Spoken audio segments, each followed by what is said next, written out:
Hey guys, welcome to my channel. In this video, I'm gonna show you how you can delete friend requests from Facebook. It's super easy and we will make sure you get it right. You make sure just you are logged in and using the latest version and make sure to watch the complete video and follow each step carefully to avoid forgetting anything and making mistakes. Let's open up the Facebook app and here you can see friends icon. Tap on it. Now here you can see the two-person sent me a friend request. But if I would not want to accept their friend request, I can simply just click on delete. Now you can see this friend request is removed.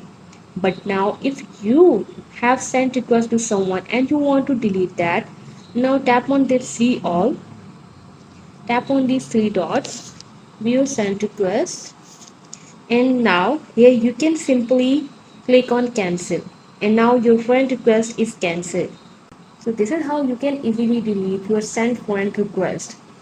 Guys, please consider showing your support by commenting, liking, sharing and subscribing to our channel for more valuable content.